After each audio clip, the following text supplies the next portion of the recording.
שרים ילוזו וחסידים ברינה ברינה יגילו וחסידים ברינה ברינה יגילו וחסידים ברינה ברינה יגילו וחסידים ברינה ברינה יגילו הם צדיקים. Malheureusement, comme ce monde-ci, on l'effectue avec nos yeux, grâce à Dieu. Donc, la force la plus grande qui puisse exister dans notre cerveau à nous, c'est-à-dire par rapport à l'homme humain, c'est quelque chose qui passe par rapport à l'œil. Tout ce que je vois, c'est le concret, c'est le plus fort. Par exemple, il peut se passer quelque chose que j'ai vu de mes yeux. Maintenant, quelqu'un il peut te dire que ça ne s'est jamais passé. Rien ne peut le bouger parce qu'il a vu de ses yeux. D'accord ? Si tu as entendu, il y a quelqu'un qui peut t'informer que c'était quelque chose d'autre, peut-être tu as mal compris, ou alors tu vas te dire, bon, j'ai compris. Mais quand tu vois quelque chose, il n'y aura personne au monde qui va te dire, c'est faux ce que tu as vu, parce que je l'ai vu de mes yeux. Donc on a un petit problème, c'est quoi ? C'est que nos yeux, pour nous, c'est de l'or. Ce qu'on voit, c'est le 100%. Et tout. Mais pourquoi avec les oreilles, c'est pas pareil ? Pourquoi avec la bouche, c'est pas pareil ? Pourquoi quand on sent, c'est pas pareil ? Pourquoi que les yeux ? C'est que les yeux qui nous convainquent que ce que j'ai vu, c'est ça. Vous savez, il y avait un très grand tzaddik, très très très grand tzaddik, il est mort il n'y a pas longtemps, c'était un tzaddik Nistar. Et il a eu le mérite de parler avec Eliyahu Navi plein de fois. Eliyahu Navi venait le rendre visite. Et un jour, son fils lui a dit, comment papa t'as eu le mérite que Eliyahu Navi comme ça, il vient souvent et tout. Il lui a dit parce que il y a le Lashon Hara. Le Lashon Hara, c'est quand quelqu'un il parle du mal sur quelqu'un d'autre. Donc il y a une halakha qui dit que quand tu entends du Lashon Hara, il ne faut pas y croire. Comme ça, c'est pas du Lashon Hara. Il ne faut pas y croire au Lashon Hara. Même que tu l'as vu entendre. Il dit, ben moi je suis allé plus loin. Moi, même ce que je voyais quelque chose de pas bien chez un juif, je ne le croyais pas. Ça veut dire qu'il ne s'appuyait pas à ses yeux. Il y a quelque chose, il y a des possibilités, il y a des façons. Rabbi Nachman nous dit que tu peux voir quelque chose, mais en fait, tu ne le vois pas vraiment. Tu ne le vois pas comme il faut. Toute la photo, tu ne la vois pas. Tu vois ce que tu veux voir. Vous pouvez voir ça dans toute votre vie, c'est comme ça. Tout fonctionne comme ça. Toutes les magies aujourd'hui qu'il y a, tout ce qui est en fait, c'est quoi ? C'est qu'ils te font faire voir ce que toi tu veux voir. Le Yetzer Hara, il est très fort dans ce domaine-là, et il te fait voir dans la vie ce que tu veux voir. Mais en fait, c'est pas de ça que moi je veux parler. D'abord, c'est pour vous faire comprendre que déjà, un pilier chez nous, dans notre vie, c'est quoi ? C'est que je me base par rapport à tout ce que je vois, par rapport à mes yeux. Mais en fait, pourquoi ? Parce que les yeux, ils ont une force que quand je vois la chose qu'elle fait, c'est un effet, donc j'y crois, c'est tout. Mais malheureusement, notre cerveau, c'est des pensées, c'est des idées, c'est même des fantasmes, c'est même stam de pensée, je m'assois, je pense des heures et des heures. Et comme il n'y a rien qui se fait par la pensée, on va dire entre guillemets, donc on va se dire que la pensée, en fait, elle n'a rien de spécial. D'accord ? Elle n'a rien de spécial. La pensée, c'est une pensée. Je pense, des fois je pense pas, des fois je pense, ça fait rien si je pense, ça fait rien si je pense pas, puisqu'avec la pensée je peux rien faire, je peux pas boire un verre d'eau avec la pensée, je peux pas manger avec la pensée, je peux pas apporter de l'argent avec ma pensée, je peux rien faire. Tout est concrétisé, c'est où avec mes pieds j'y vais à droite à gauche, avec mes mains je construis des choses, avec ma bouche je vends des choses, etc., etc. Mais avec la pensée, dans le monde matériel, il n'y a pas beaucoup de choses qui se font avec la pensée. Et il faut savoir que dans le monde spirituel, c'est exactement l'inverse. Dans le monde spirituel, il n'y a que la pensée. Que la pensée. Quand on va monter dans le ciel après 120 ans, on ne va pas nous demander qu'est-ce que tu as fait et qu'est-ce que tu n'as pas fait. Les gens ils croient que quand on va monter dans le ciel, on va nous poser la question qu'est-ce que tu as fait et qu'est-ce que tu n'as pas fait. Tu as fait cette mitzvah ou tu n'as pas fait cette mitzvah. Tu as fait cette avéra ou tu n'as pas fait cette avéra. C'est pas ça qu'on va te faire. Ça, cette question, on te la pose quand tu es dans ce monde-ci. Le olam asiya. Asiya, ça veut dire quoi ? C'est-à-dire faire, le concret. Dans ce monde-ci, on te pose cette question. Mais quand tu vas monter dans le ciel, en haut, il n'y a pas des actions. En haut, tout c'est la spiritualité. Donc en haut, on va te poser une autre question. En haut, on va te poser ce qui touche à la pensée. C'est la volonté. Est-ce que tu as voulu faire ou est-ce que tu n'as pas voulu faire ? Est-ce que tu as voulu étudier ou est-ce que tu n'as pas voulu étudier? On s'en fout maintenant si tu as étudié ou tu n'as pas étudié. Mais l'histoire, c'est est-ce que tu as voulu ou est-ce que tu n'as pas voulu? Rabbi Nachman, dans Sirot Hara, nous donne un exemple. Il nous dit, dans les pieds, on a une force spéciale. On peut prendre par exemple un ballon, tirer avec notre pied dans un ballon. Combien ça peut arriver? Ça peut arriver loin, Nachman. Ça peut arriver très loin. Combien le maximum, on va dire? 200 mètres. 200 mètres, 300 mètres, le plus haut, le plus... D'accord? Maintenant, on monte un peu de niveau, d'accord? Avec une main. Tu peux jeter quelque chose beaucoup plus long, beaucoup plus... Comme par exemple, tirer à l'arc. Ou alors tirer en pistolet. La balle, elle peut partir à 2 km, 4 km, 5 km. D'accord? Avec le pied, tu ne peux pas. Avec le pied, le maximum, ce que tu peux faire, ce que tu peux arriver avec le pied, c'est quoi? C'est de tirer un ballon le plus fort que tu peux. On va dire c'est 400 mètres. D'accord? Maintenant, avec les mains, il y a une possibilité de jeter quelque chose encore plus loin. Comme on a dit, avec un tir à l'arc, ou alors avec un pistolet, ou avec un... Maintenant, si on monte de niveau, qu'est-ce qu'il y a en plus haut de niveau? C'est avec la parole. D'accord? Avec la parole, qu'est-ce qui se passe? Si tu prends un micro ou alors tu peux parler et on peut t'entendre très loin. Ça peut aller à plusieurs kilomètres. Quand il y a par exemple des échos qui sont assez grands, on peut t'entendre dans une forêt énorme. Et elle peut être énorme. Maintenant, si on monte de niveau, les yeux, ils peuvent voir des kilomètres et des kilomètres et des kilomètres à n'en jamais terminer. Il dirait bien, Rahman, montez encore de niveau. Si tout ça, si l'œil il arrive à voir aussi loin, qu'on arrive à voir même des étoiles, que les étoiles ils sont à des milliers d'années tellement ils sont loin, imaginez-vous la pensée. Jusqu'à où la pensée elle a un effet. La pensée elle a un effet qui est encore 1000 fois plus que tout ça. Parce que la pensée elle est complètement spirituelle. Ce qu'on va parler ce soir, ça va être un peu ésotérique, comme on dit. Pourquoi? Parce que malheureusement, encore une fois, je vous répète, nous, on croit que ce qu'on voit, malheureusement. Mais le problème, c'est exactement l'inverse. C'est qu'en fait, tout se base dans la tête d'un homme.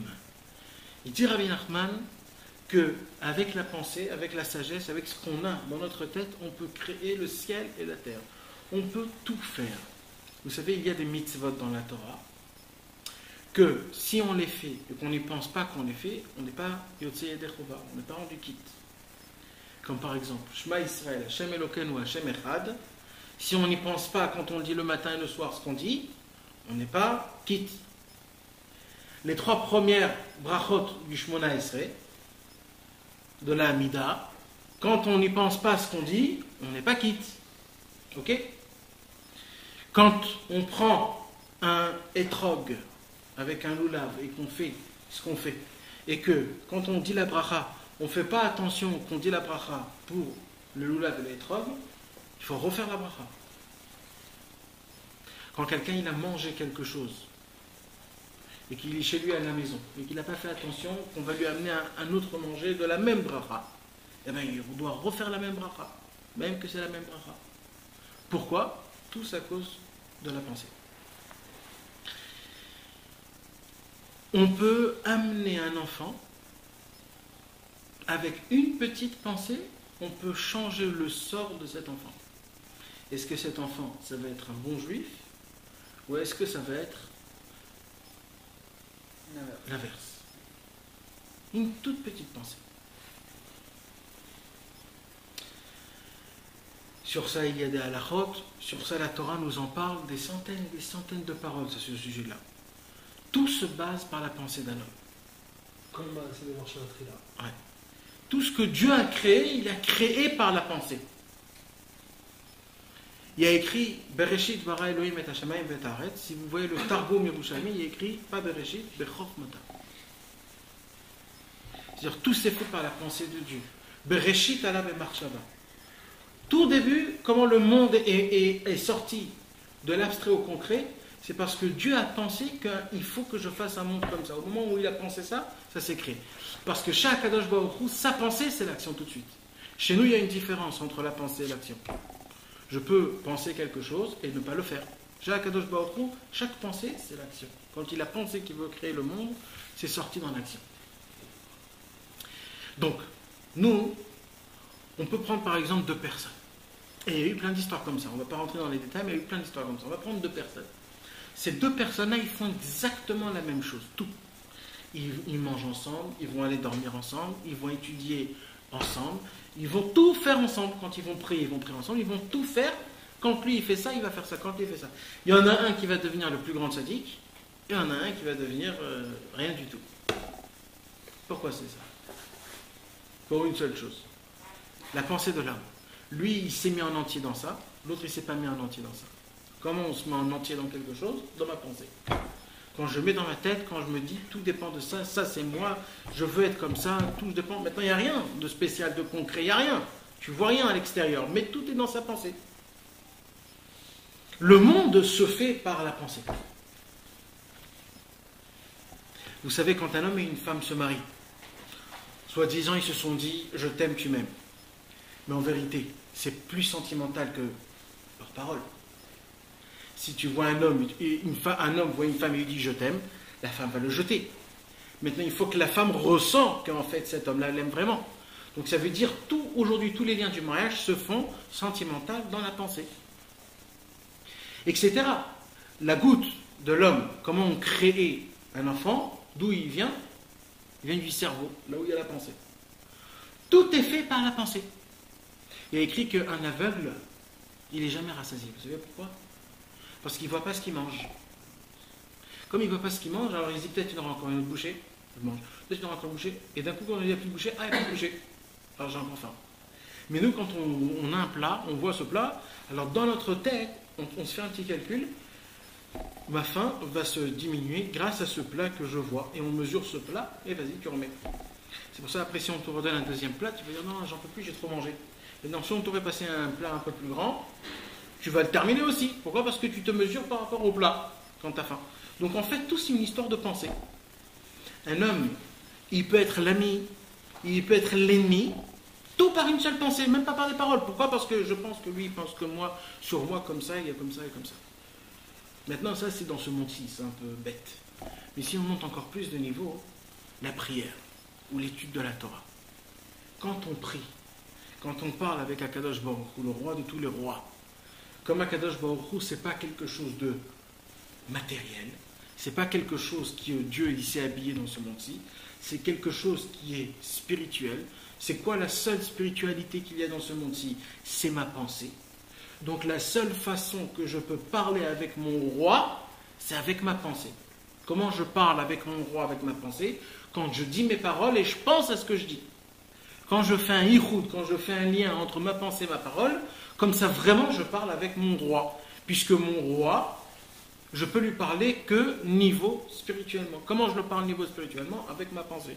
Imaginez-vous quelqu'un qui vient à la choule, il commence à lire et à prier, pendant 1h30 il prie, et tout ce qu'il a dit, il n'a pas pensé une seule parole de tout ce qu'il a dit. Cet homme-là, vous savez ce qu'il a fait? Il a sifflé pendant 1h30. Kadosh Baruch Hu, il est tellement gentil, il nous adore tellement, qu'il nous aime, il prend cette prière. Mais maintenant, vis-à-vis de nous-mêmes, est-ce que toi, la personne elle-même, qu'elle a prié, est-ce qu'elle va ressentir quelque chose, quelque chose qui va me revenir? Parce que normalement, une prière, il y a écrit Tfila le'el chayai. Il y a écrit que toute la vitalité d'un homme, c'est la prière. Quand un homme il est fatigué, quand un homme il n'en peut plus, il y a des périodes où il se dit j'en peux plus, je suis fatigué, c'est pas mon truc, j'ai pas de force, je me sens fatigué, je me sens faible. Vous savez c'est quoi? On a déjà parlé de ça. C'est la prière. C'est parce que la personne elle a pas mis ses forces dans la prière. Dans la prière, il y a une énergie énorme qui donne de la vitalité à un homme. Quand un homme lui manque de la vitalité, il lui manque de la prière. Donc un homme qui va aller prier, il revient, il est fatigué, il ne se sent pas très bien. Cet homme-là, il n'a pas prié. Donc il y a des possibilités qu'un homme y croit, soi-disant, qu'il prie, qu'il fait des mitzvot, et qu'il étudie comme il faut, etc., etc. Mais en fait, il n'a rien fait, il s'est fait que du mal. Il y a un homme qui étudie un daf de Gemara, il y a un homme qui étudie un peu de Zohar, il y a un homme qui étudie de la Chassidoute. Maintenant, dans sa tête, il pense que pourquoi moi j'ai étudié? Parce que l'autre il va me regarder, ou alors pour que tout le monde sache que moi je sais très bien, ou alors pour que je puisse dire aux autres des cours, ou etc. etc. Et il y a quelqu'un d'autre qui vient qui l'étudie simplement parce qu'il faut étudier, parce que Dieu lui a demandé d'étudier. C'est juste une petite histoire de pensée. Il y a juste une pensée, il n'y a rien de rien. Et bien cet homme-là, il va puiser du poison, et cet homme-là, il va puiser de la Torah du médicament. Zachana selosam chaim, lo zachana selosam mavet. Tout dépend de l'homme. L'homme, par rapport à sa pensée, il puise de la Torah, ou alors un poison, ou alors de la vitalité. Dans la prière, c'est encore plus haut. Parce que la prière, c'est plus fort que la Torah. La prière, c'est la conversation directe. La Torah, c'est ce que Dieu nous parle. Et la prière, c'est ce que nous, on répond à Dieu. Donc c'est encore plus haut. Donc la prière, imaginez-vous, Dieu nous parle. On entend très bien. Mais quand je réponds, quand je prie, il n'y a plus de réseau. Et il entend...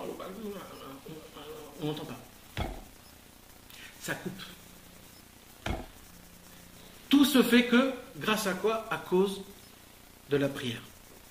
Maintenant, vous savez, le Harizal, il a dévoilé des secrets énormes.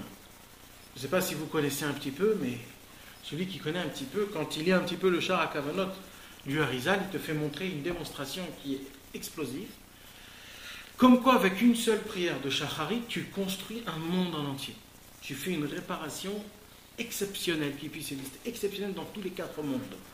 Quand tu pries 3 fois par jour pendant 6 jours de la semaine, le Shabbat, quand tu arrives et tu fais le matin Keter Itnulecha Moussaf, tu fais le Ichud, tu fais un Zivug, tu fais un union avec 2 noms de Dieu exceptionnels, qu'il n'y a pas eu une union comme ça faisait des longtemps. Et cette union-là, si on ne l'a pas, c'est la catastrophe. Et il te dit exactement comment il faut faire. Et il te donne toute la recette, qu'est-ce qu'il faut penser dans chaque chose.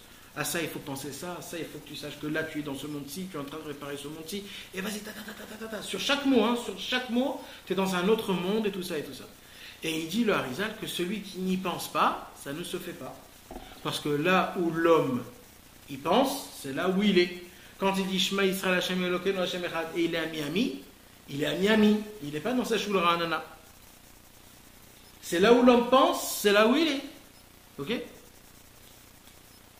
Donc, quand un homme, c'est pour ça, quand un homme, le Harizal, il nous explique exactement comment tout fonctionne, on comprend qu'en fait la pensée, c'est quelque chose de concret qui est exceptionnel. Maintenant, on va monter encore de plus haut niveau. Comment ça me parle à moi? Rabbi Nachman, il nous dévoile dans Sichot Haran quelque chose d'exceptionnel. Rabbi Nachman nous dit comme ça, une des choses les plus importantes pour un homme qui veut se rapprocher de Dieu, c'est d'abord d'essayer de l'y penser. On a dit déjà plusieurs fois, sur chaque chose, il y a 3 choses. Il y a Marshava Dibur Umaaseh. Avant qu'un homme il fasse chaque chose, il y a d'abord la pensée, après il y a la parole, et après il y a l'action. D'accord? Avant qu'on écrit un Sefer Torah, on dit les Shem Yichud. Après il y a le Dibur, il faut dire les paroles qu'on dit, et après on fait le Maaseh, on écrit. Sur chaque chose, il y a toujours 3. Il y a toujours la pensée, on pense qu'on va faire cette mitzvah, parce que cette mitzvah, Dieu nous l'a ordonnée. Après il y a la parole, après il y a l'action. Chaque chose, la perfection de chaque mitzvah se fait toujours par Marshava Dibur Umaaseh, parole, pensée et action. D'accord? Il dit Rabbi Nachman. Il y a pas une pensée dans la parole aussi? Parce que par exemple, quand je fais une bracha, c'est quoi qui précède? C'est la Machashava ou... Il y a 1/1000 de seconde qui se fait dans ta tête que je veux boire, mais comme je ne peux pas boire sans faire la bracha, donc je vais faire la bracha. Mais après que la bracha, la kavana, elle vient en même temps. Ouais, ça peut être la même chose, ça peut être la même. C'est-à-dire, c'est pas obligé d'être. Mais donc ça, c'est la première chose. Maintenant, il dit Rabbi Nachman, par exemple, un homme qui veut se rapprocher du judaïsme, ou alors qui veut se renforcer, ou alors qui veut essayer d'avancer un peu plus, d'essayer de faire comme il faut, il dit Rabbi Nachman, il y a plein de problèmes, plein de mékatrégim, plein de barrières qui se mettent devant la personne. Plein. Hein? Les accusateurs. D'où ils viennent ces accusateurs-là? Ce pas des accusateurs que Dieu leur envoie parce qu'il n'a rien à faire. C'est nous-mêmes qu'on les a créés, ces accusateurs. Quand on a fait des péchés, quand on a fait des mauvaises pensées, quand on a eu des mauvaises choses, on s'est créé des accusateurs. Maintenant, ces accusateurs, ils nous voient. Ils nous disent, maintenant, celui-là, il a des habitudes qui ne sont pas bien. Nous, on le connaît, on le voyait là-bas, et il mangeait des choses comme ça, et il se conduisait comme ça, etc., etc. Comment cet homme-là, d'un coup, il rentre dans les plus belles portes? On ne peut pas, on va s'y mettre devant, on va se dire, attends, celui-là, il nous appartient à nous, il n'appartient pas aux autres. Et ils vont venir et ils vont nous mettre des barrières. Et nous, on ne va pas comprendre pourquoi. On va se dire, attends, je veux essayer de me rapprocher de Dieu, je veux essayer de prier avec concentration, je veux essayer de... etc., etc. Et je vois que ça ne marche pas du tout. Ça ne marche pas du tout. Ou alors, il y a un autre terme, et ça, c'est encore plus grave, mes amis. Et ça arrive souvent. Hein. C'est que des fois, un homme, il veut se rapprocher de Dieu. Il se rapproche de Dieu, il se rapproche de Dieu, il se rapproche de Dieu. Mais d'un autre côté, il tombe dans des avérantes que jamais il était tombé auparavant. Il se dit, attends, je me suis rapproché de Dieu, je me suis rapproché de Rabbeinu, je me suis rapproché de ça et de ça, et je commence à faire des choses que jamais je faisais avant. Comment? Qu'est-ce qui se passe? Il doit se passer quelque chose de pas normal, là. Comment ça se fait? C'est des choses qui arrivent souvent, mes amis. C'est qu'un homme, il essaye d'avancer, et on le tord de l'autre côté. Et il se dit, comment ça se fait? Quand j'étais pas religieux, je faisais jamais ces problèmes-là. Et maintenant que je suis devenu religieux, je tombe dans des choses que même quand j'étais pas religieux, je ne les faisais pas. Eh bien, il faut savoir une chose, mes amis, on parle du même cas, c'est que les accusateurs, malheureusement, c'est-à-dire, c'est pas que les accusateurs, ça veut dire c'est toutes les mauvaises choses qu'on a fait sont restées gravées en nous. Ces choses-là ne vont pas nous laisser la porte aussi facile à la franchir. Alors il dit, Rabbi Nachman, qu'est-ce qu'il faut faire? Est-ce qu'elles ne reviennent pas plutôt pour les réparer? Pour qu'on se reçoive. Ça se peut que c'est aussi pour ça. On se retrouve confrontés quoi, nos Yetzirah du passé. Mais le problème, c'est qu'il revient à chaque fois, c'est pas une seule fois. T'as compris? Il revient des centaines de fois. Imagine-toi un homme, il mangeait pas cachère toute sa vie, d'accord? La personne, elle a 30 ans. T'imagines? Pendant 30 ans, il devrait avoir des envies de porc pour réparer pendant 30 ans ce qu'il n'a pas mangé. C'est impensable. Non, mais par exemple, vous avez bien expliqué l'histoire des yeux, de la bouche et du massé, qui correspondent en fait aux trois niveaux, disons, Massia, Roi et Neshama. Si par exemple une faute on l'a faite, on l'a endommagée, on a réussi à la réparer dans la Massia, on l'a peut-être pas encore réparée au niveau de la bouche ou au niveau de la pensée. Donc c'est peut-être pour ça que ça revient pour réparer plusieurs niveaux, quoi. C'est sûr. Ça revient plusieurs fois jusqu'à qu'on ait réparé tous les niveaux de la vie. C'est sûr. Mais moi, je parle du cas où déjà je suis faible, parce que j'étais un homme qui a connu déjà beaucoup de désirs et de plaisirs. Maintenant que j'ai arrêté ces plaisirs et ces désirs, je suis encore assez faible. J'ai pas pris de vitamines pour devenir des tzaddik. Je suis encore un homme faible. Je viens de sortir d'une maladie. De mes maladies, de tous mes péchés, de tout. Alors, à peine je sors de maladie, tu vas me donner des coups de poing, tu vas me casser encore plus. Alors comment on fait? Et ça arrive, hein. Au moment où tu dis je vais commencer à être chômeur Shabbat, ou alors je vais commencer à arrêter de ne plus manger du lait avec de la viande qu'après 6 heures, ou alors tu vas te dire j'arrête de manger le chalav nochri, ou etc., des choses comme ça. Au moment où tu te dis ça, ça devient plus dur, tout est hyper dur, ça commence, et tu es toujours tenté. Non, mais c'est justement pour ça. Parce que non, mais le problème. Vous aider à réparer tous les niveaux. Alors moi j'ai une proposition. C'est laisse-nous un peu respirer 1 an, de nous habituer, et après tente-nous. Non, mais on ne peut pas stagner. Un juif, soit il monte, soit il descend. Eh ben, alors l'histoire, c'est qu'est-ce qu'on fait? Comment on fait pour combattre? Parce que la majorité des personnes, c'est pas aussi facile d'arrêter comme ça. La majorité des problèmes, des plaisirs et des tavotes qu'on n'arrête pas à tomber encore et encore, c'est que au moment où on se dit j'arrête, tu retombes. Et on revient et on retombe. Et on revient et on retombe. Si on n'est pas têtu comme une mule, on tombera pour tout le temps. Et on va se dire, bon, Yehush, j'en peux plus. Ça fait 70 ans que j'essaye de me réveiller Khatzot. Et ben, c'est pas pour moi. J'ai compris que c'est pas pour moi. Alors. C'est pour cela que Rabbi Nachman de Breslev nous a dit quelque chose de très sympa, très facile et très important.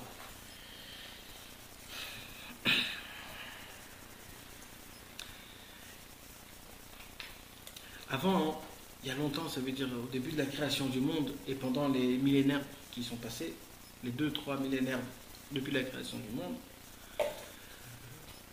le monde était fonctionné par de la mystique. C'est-à-dire quoi la mystique? Merci. C'est-à-dire quoi?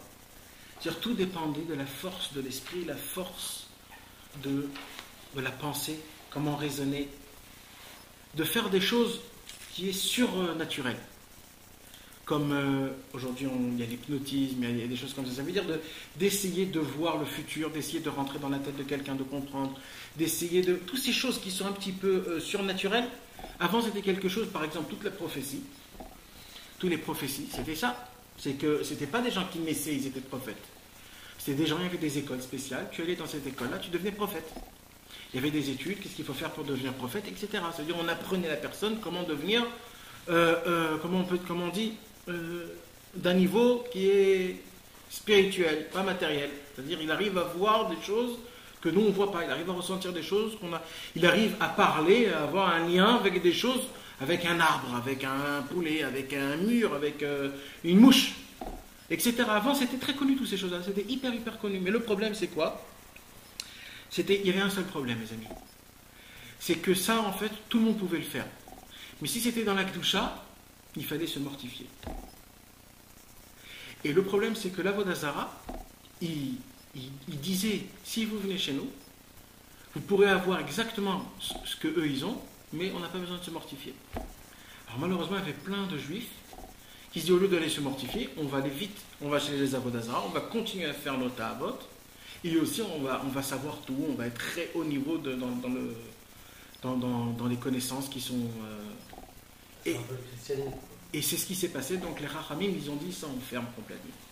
Depuis, il n'y a plus de Navi, il n'y a eu que des grands tzadikim qui ont un peu de foi le roi Hakodesh, ça aussi petit à petit, ils ont fermé à cause de quoi ? À cause du Tibet, à cause de toutes ces choses dans l'Est très loin là-bas, eux aussi ils avaient des fonctions, comment il faut faire.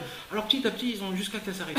Maintenant le Baal Shem Tov il a dit de fermer la clé complètement, ça c'est pas bien, c'est pas ça l'histoire. L'histoire c'est de ramener tout ça. Rabbi Nachman de Breslev il a ouvert une porte qui est exceptionnelle, c'est la porte de Hitbodedut. C'est quoi la porte de Hitbodedut ? C'est de parler avec Akadosh Baruch Hu. En fait de parler avec Akadosh Baruch Hu, c'est pas juste de parler avec Akadosh Baruch Hu. Ce qui se cache derrière l'Hitbodedut, c'est en fait d'avoir une conversation, d'avoir un lien avec quelque chose qui n'est pas de ce monde-ci. Et pourquoi on ne pense pas ? Hein ? Pourquoi on ne pense pas ? C'est-à-dire pourquoi on ne pense pas ? Quand on m'a parlé de l'Hitbodedut il y a quelques années, pourquoi on fait pas d'Hitbodedut en penser ? Ça c'est une Torah de Rabbeinu.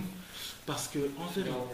C'est plus haut que la parole, c'est carrément, on est encore plus connecté. Non, il y a d'abord une chose qu'il faut savoir, il n'y a pas écrit qu'il ne faut pas penser. C'est bien de ne pas penser. Pourquoi c'est bien de ne pas penser ?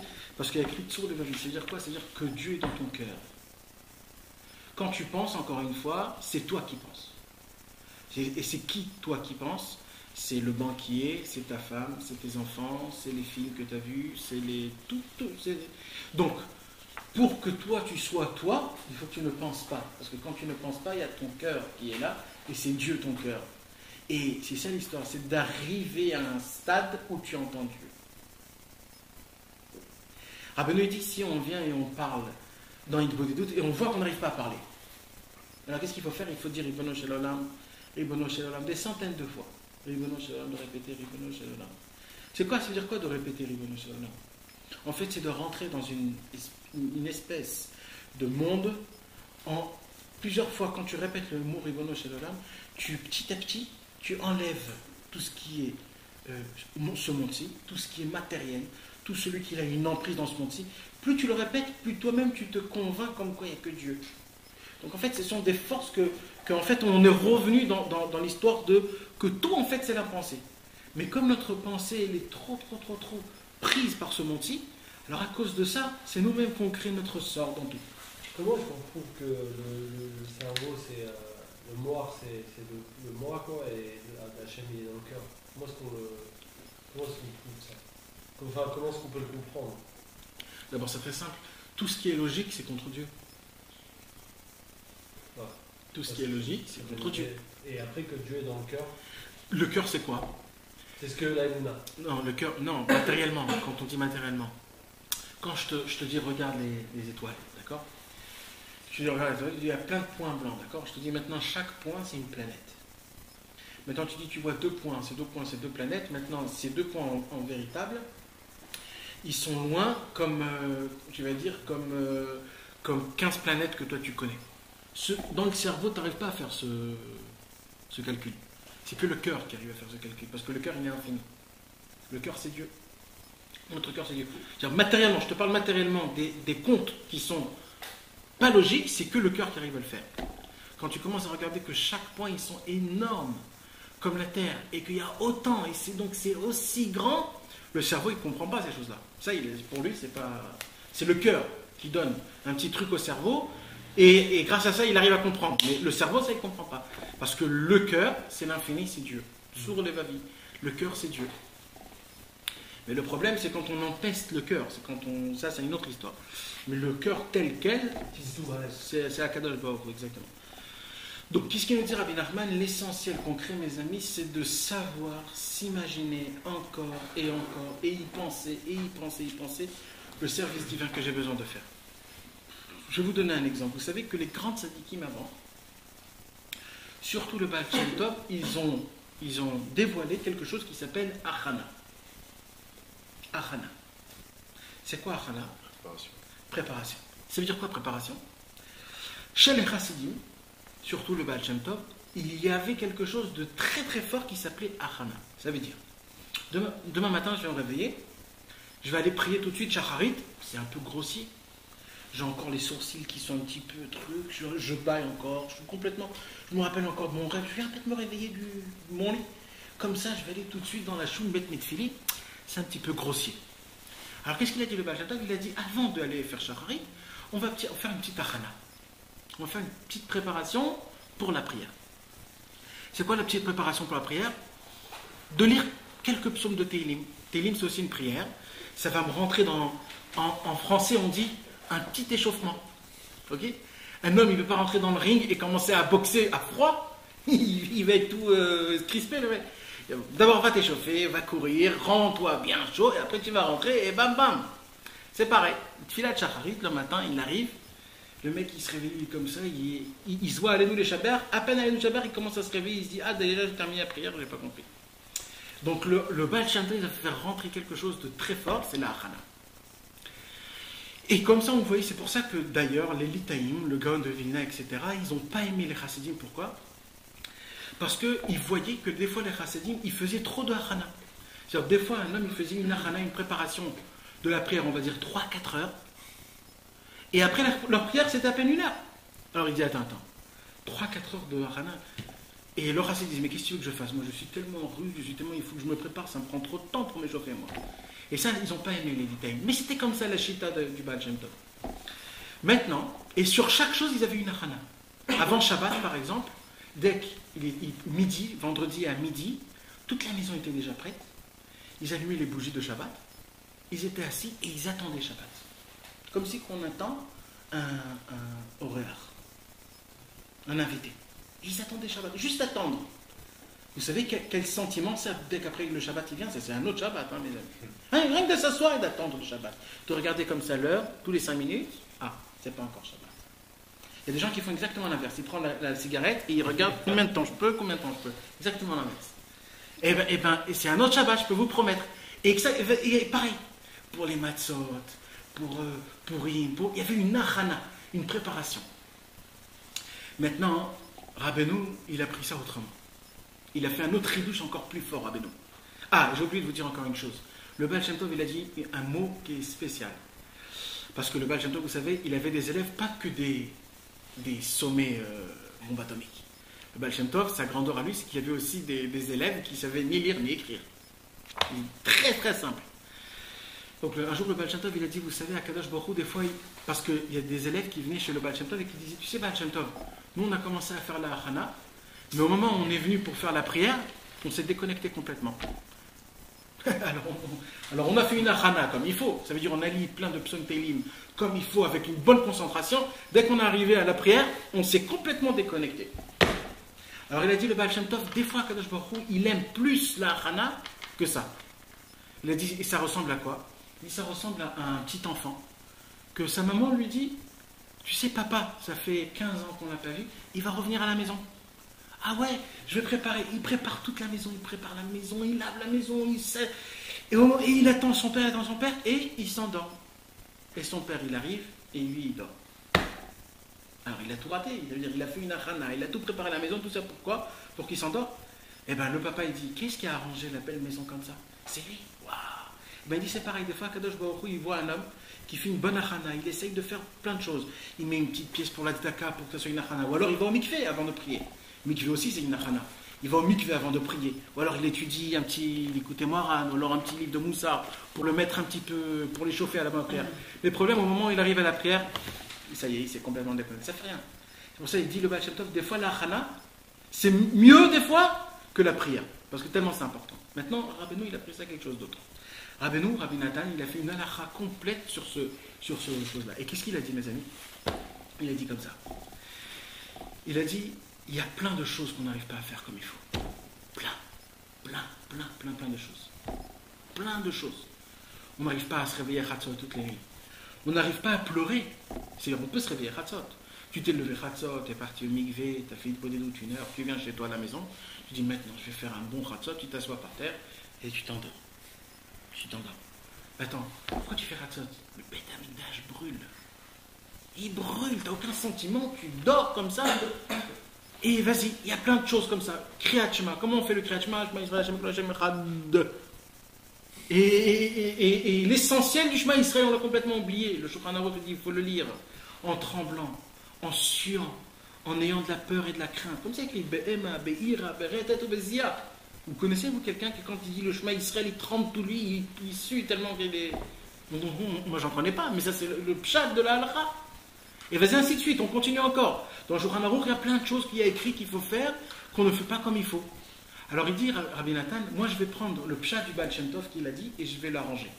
C'est-à-dire quoi je vais l'arranger? Et là, mes amis, c'est le plus important. Et ça, c'est très très important. Il dit, Rabbi Nathan, comme ça, chaque chose qu'on n'arrive pas à le faire, au moins de faire la hana pour. De faire la préparation pour la chose. Tu n'arrives pas à faire la chose elle-même? Fais juste la préparation. Juste prépare-toi. Ça veut dire un homme, il n'arrive pas à se réveiller à Chatzot. Qu'est-ce qu'on fait pour se préparer à se réveiller à Chatzot? On met le réveil. C'est tout. Maintenant, je sais que je ne vais pas me réveiller. Je sais très très bien que je ne vais pas me réveiller. Je sais très bien. Et même s'il sonne, c'est moi. Je vais me lever pour l'éteindre. Mais moi, je fais ce que je peux faire. Je mets mon réveil. Je vais vous raconter une très belle histoire, mes amis. Un jour, Rabbi Israël, dans votre dessert, il était âgé, il avait déjà plus de 100 ans. Il était dans sa chaise roulante. Et il y a plein de... Dans la maison là où il était, il y avait plein de gens qui s'étaient déjà Chatzot, ils se sont dit, venez, on va faire une bodé d'août dans la forêt. Alors tous, ils se sont préparés, ils ont sorti une voiture et ils ont laissé Rabbi Israël, parce que Rabbi Israël, on ne peut pas le porter, il a 100 ans, on ne peut pas. Donc eux-mêmes, ils se sont préparés. Et dès qu'ils se sont préparés, Rabbi Israël les appelle, il dit, vous me laissez tout seul? Mais moi aussi, je veux y aller avec vous.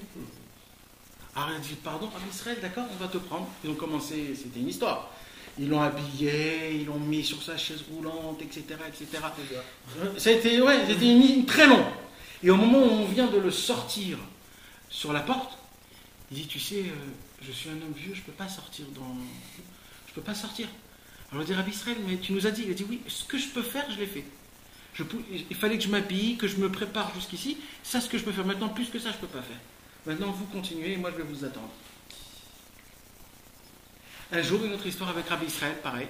Ils sont partis chez Shmuel Hanavi. Vous savez, en bas de Shmuel Hanavi, il y a le mikvé de Chana. Vous connaissez le mikvé de Chana? C'est un mikvé où Chana, elle s'est trempée là-bas avant qu'elle est tombée enceinte de Shmuel. C'est Shmuel Hanavi? Shmuel Hanavi. C'est à Ramot, tout en haut de Ramot. On voit de tout Jérusalem, ça tombe. On voit de tout Jérusalem. C'est la tombe, c'est plus haut, c'est la montagne la plus haute de Jérusalem. Mais là-bas, il y a, dans le mikvé de Chana, le problème c'est que vraiment, l'eau, elle est vraiment, il n'y a que ça comme eau. Il n'y a que ça. Alors que quand il y a des pluies qui sont vraiment fortes, alors le mikvé il se remplit. Mais normalement, il n'y a que des toutes petites eaux. Un jour, le petit-fils de Rabbi Israël, il est venu prendre Rabbi Israël prier chez Shmuel. Et ils ont commencé à prier. Et pareil, Rabbi Israël était en chaise roulante, très fatigué, etc. Ils ont commencé à prier.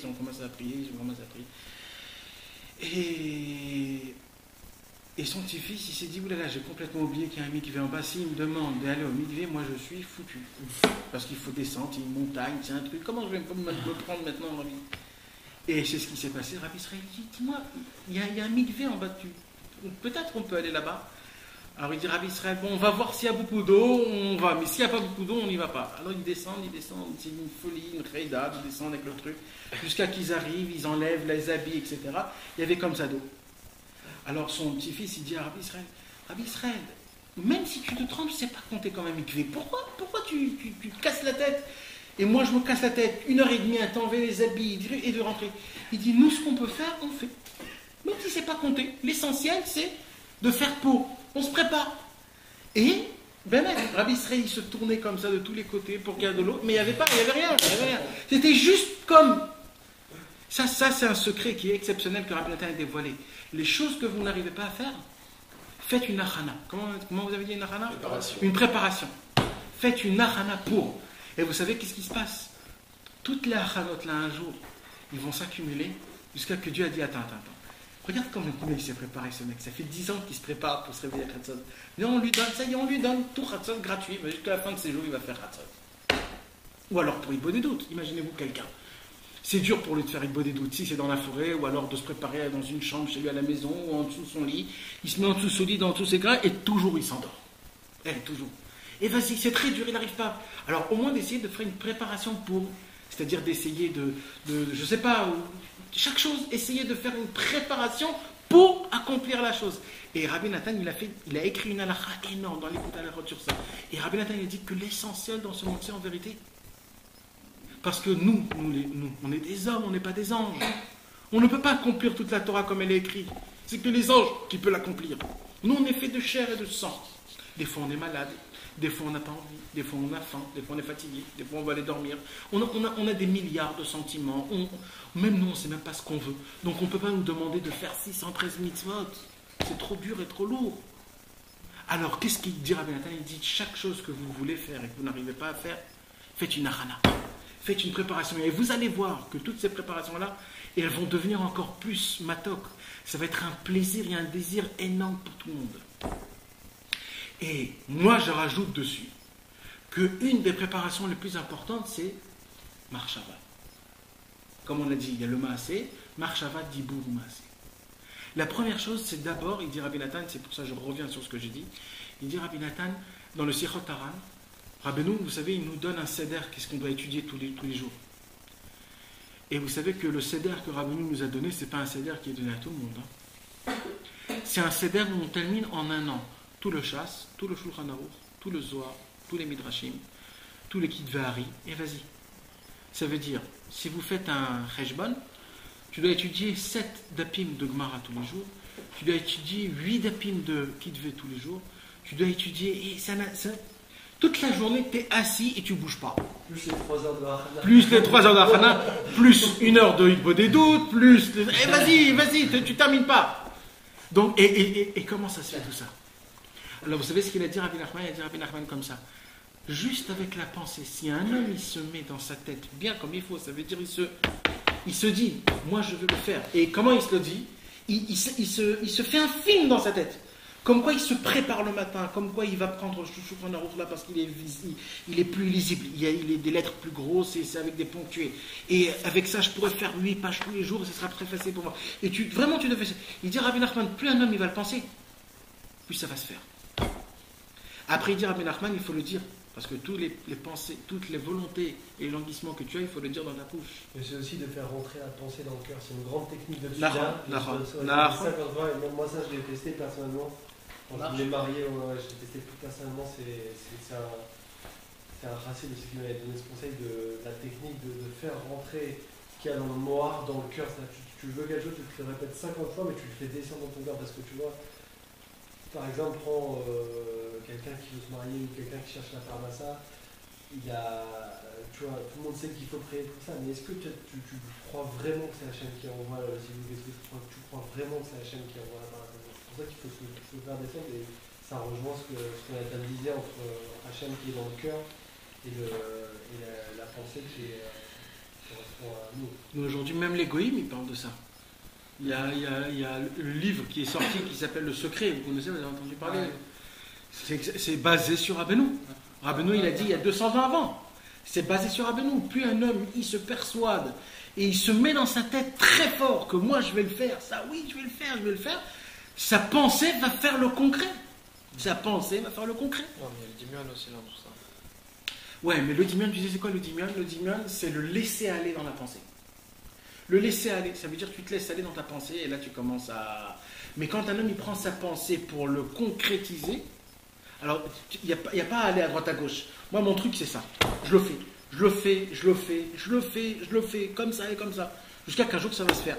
Parce que c'est obligé que ça passe par la pensée. Et des fois, ça passe par la pensée, c'est obligé de passer par la pensée, sinon tu n'arrives pas à le faire. On crée par la pensée. On crée, exact. Tu attiens la chose par la pensée. Je me souviens, j'avais écouté un Torah sur le verset qui n'a chani Elohim quand Yosef il a prié pour que son père l'oublie. Parce qu'en fait, si son père pense, quand il a prié d'oublier son père, si lui pense à son père pense à lui. Et il dit qu'il allait souffrir. Parce qu'en fait, tu communiques par la pensée, tu crées la pensée, tu t'attaches par la pensée. Non, mais le problème, j'ai aucun problème avec tout ça, mais le problème de l'homme, c'est qu'il fantasme beaucoup aussi. Je comprends, on reste dans... Ce que tu as dit, c'est qu'on a beau, je te crois ce que tu me dis. Mais on arrive aussi à des situations où tu restes, tu... C'est ça, peut-être. La pensée, c'est-à-dire, la pensée, elle fantasme par la pensée. Oui, c'est ça. C'est-à-dire que tu vis dans un autre monde, alors que tu t'imagines quelque chose. Dans un exemple concret. Non, mais il a raison sur ce qu'il dit. Le plus grand problème de l'homme, le plus grand problème de l'homme, c'est le problème qu'il n'y a pas... Est-ce que vous savez que l'homme n'arrête pas de penser chaque seconde? C'est sûr. Mais attends, mais vous imaginez qu'on pense même pas au fêté, qu'on pense tout le temps? Maintenant, je vais vous demander à vous tous, essayez de faire ça, vous n'allez pas arriver, mais essayez quand même. Une seule seconde de ne rien penser. C'est possible. C'est possible, mes amis. On pense qu'on pense yoga, pas. non?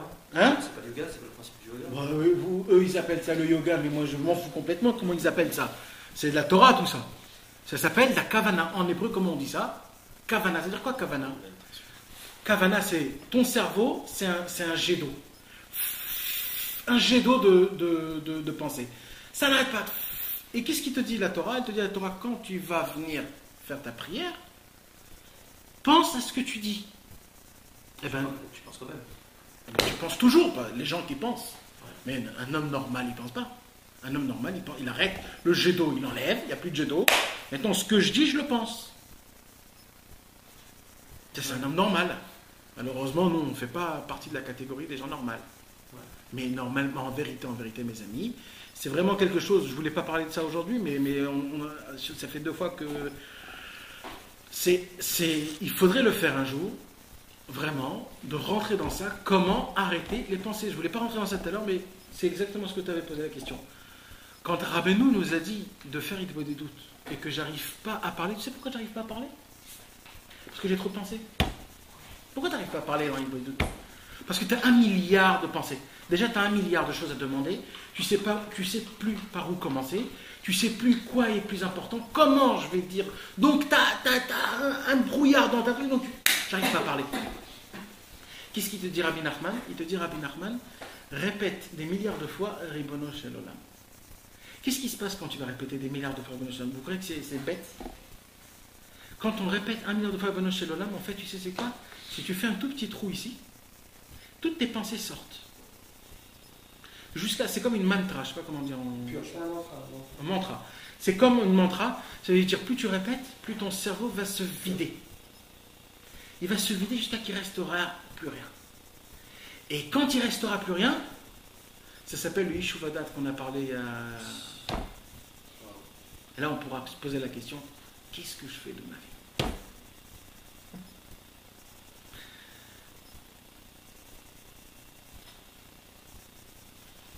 Vous savez que quand on dit Ribono Shel Olam pendant 1 heure,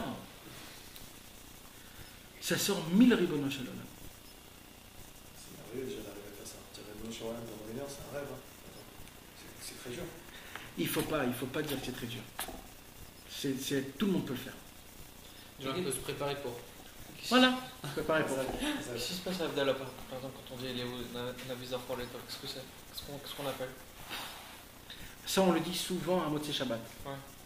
Motzei Shabbat, qu'est-ce qui se passe? Il y a la 2e âme qu'on a reçue pour Erev Shabbat qui remonte. Maintenant, quand cette âme-là, elle remonte, on la juge. Vas-y, qu'est-ce que tu as fait pendant ce Shabbat? Je le vois. Tu as dormi tout le Shabbat et tu as mangé? C'est très bien. Alors, qu'est-ce qui se passe? Comme c'est un jugement, on a peur qu'il se passe des mauvaises choses. Alors, on dit un nom d'un tzaddik, surtout Eliyahu Hanavi, pour qu'on dise Zachour Letov, pour que le jugement qui sera en haut, il soit en bien. Il y a la présence de Eliyahu Hanavi, comme quoi lui, tout ce qu'il y a, c'est bien. C'est pour ça qu'on dit Eliyahu Hanavi, Zachour Letov, il y en a qui disent 52 fois, il y en a qui disent 120 fois, ça dépend. Mais c'est exactement le même terme comme on dit nanar, par exemple.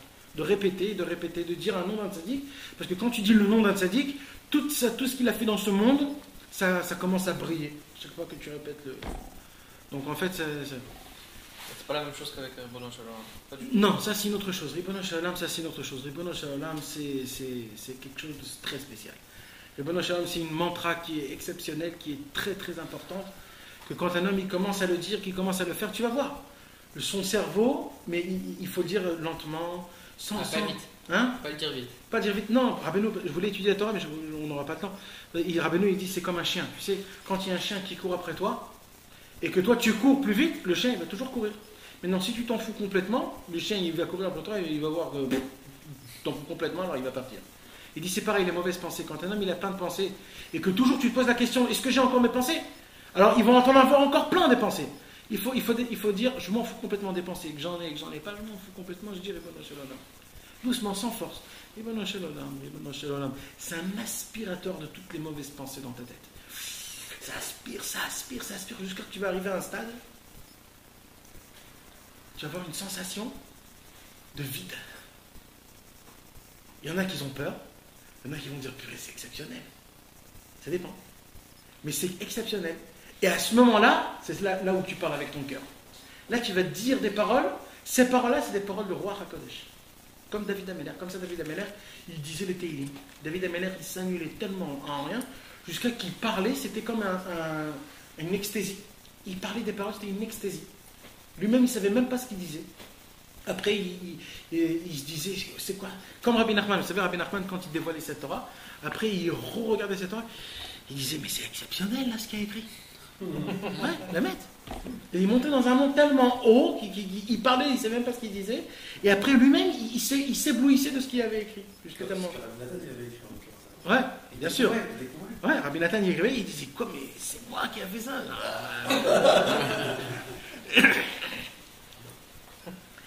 Tu as compris? Donc c'est comme ça veut dire, c'est ça en fait. C'est d'essayer de se vider complètement de notre cerveau. Mais le premier talir, comment faire pour vider son cerveau? C'est d'abord d'essayer de ne rien penser. Croyez mes amis, si vous allez travailler ça tous les jours, un quart d'heure, d'essayer de vous asseoir quelque part sans problème, sans rien, et juste d'essayer de fermer les yeux, d'essayer de ne rien penser. En pensant de ne rien penser, je veux ne rien penser, je veux ne rien penser, vous allez voir qu'après 2-3 jours, ça va arriver. 2-3 jours. Hein. On dort, on pense pas. Quand on dort, on arrête, c'est encore plus fort. C'est pire. Ouais, c'est le Dimayon, il devient vrai. Là, tu es complètement dedans. Là. Et le moment où tu vas pour t'endormir. Le moment où... c'est pas ce qui va se passer. Abraham dit c'est pas ce qui va se passer. Tu es comme un plongeur, il met le truc et on sait pas où on va. Ouais. Et à Kadosh Baruch Hu, le canal il est infini, c'est ça que tu as dit? Ouais. Alors, et nous, dedans, on est où? Sans... Non, j'ai pas compris la question. Bah, si maintenant il n'y a pas d'interaction, si c'est infini, d'accord? Quoi est infini? Si comment on appelle ça? Je voulais dire. Le canal il est infini. Ça veut dire qu'à chaque fois il y a un canal qui est ininterrompu, d'accord? Nous on est interrompu par l'action, par la pensée, etc. Lui c'est ininterrompu, c'est sans arrêt. Il y a bien une interaction avec nous quand même. Bien sûr, l'interaction avec alors, nous. Comment ça s'arrête? Est-ce que ça s'arrête? Non, ça n'arrête jamais, Chazvé Shalom. Ça ne s'arrête jamais. Il y a le tzaddik qui est au milieu. Ouais. Le tzaddik, c'est le canal qui donne à chacun comme il faut. Lui, il a besoin d'une dose comme ça, lui, il a besoin d'une dose comme ça. Maintenant, tout notre travail à nous, c'est d'aller chez l'analysateur qui nous donne exactement notre dose. Tu as compris? C'est ça notre seul travail. Plus la personne est proche de ce tzaddik, plus le tzaddik a un lien avec lui, c'est mieux ce qu'il a besoin, ce qu'il n'a pas besoin. Plus tu es éloigné, plus tu reçois par ta femme, par l'argent, par des fois des maladies. Ça peut être n'importe quel cas, ça peut être comme ça. Malheureusement, ouais. Ça peut être par un ami, ça peut être par... mais ça passe, des fois ça fait mal quand ça passe. Ou des fois c'est ton ami qui reçoit à cause de toi. Et s'il veut, il te donne, s'il veut pas, il te le donne pas, donc on est foutu. C'est pour ça, plus tu te rapproches du tzaddik, plus tu reçois toi-même tout seul. Il n'y a rien qui te... C'est ça la beauté des choses. Plus tu arrives et plus tu... Mais pour fermer l'histoire, d'accord? Pour fermer l'histoire, mes amis, la chose qui est plus importante, c'est d'essayer de fonctionner avec notre cerveau. on n'arrive pas à tenir notre cerveau plus d'une minute. Est-ce que vous avez fait attention à ça? Plus d'1 minute, on n'arrive pas à tenir notre cerveau. On arrive à tenir notre cerveau pendant 1 minute sur quelque chose, tout de suite on basse quelque part d'autre, tu as une pensée, après tu reviens. Mais il y a quelque chose qui part, tu repars. Après un truc, et après tu repars. Même quand tu lis un livre, même quand tu vois un film, même quand tu pries, même chaque chose, notre cerveau, il n'arrive pas, il est tous les côtés. Calmos, calme-toi. Ça a toujours été vrai, ça? C'est-à-dire? C'est plus aujourd'hui par les temps qu'il faut? Non, ça a toujours été comme ça. Aujourd'hui, c'est plus fort parce qu'aujourd'hui, il y a plus de tentations. Avant, il y avait beaucoup moins de tentations. Plus de choses à penser, quoi. Imagine-toi déjà une chose qu'il faut que tu saches, c'est que tu sais que tous les tavlinim, c'est quoi les tavlinim, comment on dit, les épices, d'accord? Tous les épices qu'il y a aujourd'hui dans ce monde, il n'y a pas plus de 200 ans, 300 ans maximum. Avant, chacun il avait son épice. Aux Indes, il y avait son épice à eux, il y avait des gens. Donc imagine-toi que pendant des millénaires, on mangeait tous le même manger sans épices. Donc les pommes de terre n'avaient pas de goût, le truc n'avait pas de goût, il n'y avait rien qui avait de goût. Et moi je dis il n'y avait pas de goût, parce qu'on est tellement habitué avec des épices qu'on n'avait pas de goût, mais en vérité on sentait le vrai goût de la pomme de terre, le vrai goût de la carotte, le vrai goût du maïs. Donc c'était vrai. Aujourd'hui, on te met des épices partout, plus c'est épicé, plus c'est bon. Ça s'appelle un mensonge. On te cache la vérité. On te cache la nature. Ça veut dire qu'aujourd'hui, tout, même la nature, elle est embobinée. Tout. Même l'eau. Il y a de l'eau avec un goût d'un avim, il y a l'eau avec du goût de ça. Aujourd'hui, il y a des bouteilles de Neviot, il y a écrit de l'eau, mais c'est de l'eau au goût de la pomme, de l'eau au goût de... C'est-à-dire, même l'eau, ils sont complètement... Il n'y a plus rien. Même la nature aujourd'hui. Donc aujourd'hui, notre problème à nous, c'est que notre cerveau, il est complètement explosé. Complètement explosé. Avant, il était explosé, mais pas autant. C'était facile, c'était simple. Mais aujourd'hui, il est complètement explosé, malheureusement. C'est pour cela qu'aujourd'hui, c'est un travail qui est un peu plus fort. Mais, pour revenir sur notre chose, on a parlé ce soir de 2 choses très importantes. On doit prier, vous vous rappelez, on doit faire une fois des doutes ce soir sur ce qu'on a dit. On a prié sur une chose qui est très très importante, c'est la achana, préparation. Si on n'arrive pas à faire quelque chose, faites la préparation. La préparation, c'est quand même quelque chose dans le ciel. Deuxième chose, c'est que chaque chose qui se passe dans ce monde passe 3. La pensée, la parole et l'action. La première chose, essayez de travailler sur la pensée. Si vous n'arrivez pas à faire quelque chose, pensez-le, imaginez-le, comme quoi c'est faisable, comme quoi je peux le faire, comme quoi c'est possible, etc., etc. Au moment où on va le penser, on va le faire créer dans l'abstrait. Et après, ça va sortir dans le concret par ma parole. Mais d'abord, essayez de l'imaginer, essayez de l'inventer. Des fois, vous êtes dans le lit, vous n'arrivez pas à dormir. Au lieu de penser à des bêtises de je ne sais pas quoi, pensez à des choses qui sont créatives. Quand il y a bien plein de minutes dans la journée qu'on s'assoit, on n'a rien foutre, au moins de penser des choses créatives. Vas-y, je voudrais faire quelque chose de bien. Alors j'essaye de me y penser. Vous savez que c'est une mitzvah énorme. Le Noam Elimelech, il dit, quand un homme il n'a rien à faire, il doit s'imaginer qu'il y a un feu énorme qui brûle jusqu'en haut et qu'on te dit, rentre, sinon deviens goy. Et toi, tu dois t'imaginer que tu rentres et que tu brûles pour Dieu. Et il dit que celui qui pense à ça, il fait une mitzvah tassée d'oraïta de Venikdash Ti Betor Bnei Israël. Une mitzvah de Kiddush Hashem. Récompensant. La mitzvah la plus haute, Kiddush Hashem. Vous imaginez quand quelqu'un il n'arrive pas à se réveiller, il n'arrive pas à étudier, il ne comprend pas l'hébreu, il n'arrive pas à étudier. Il s'imagine que demain, il va ouvrir un écouté moral et qu'il va commencer à lire, il va commencer à comprendre chaque mot. S'il n'arrive pas à comprendre chaque mot, il va s'acheter des dictionnaires. Et tout ça, il se le met dans sa tête, un petit film. Et vous allez voir comment c'est dur. Vous savez pourquoi c'est dur? Parce que c'est vrai.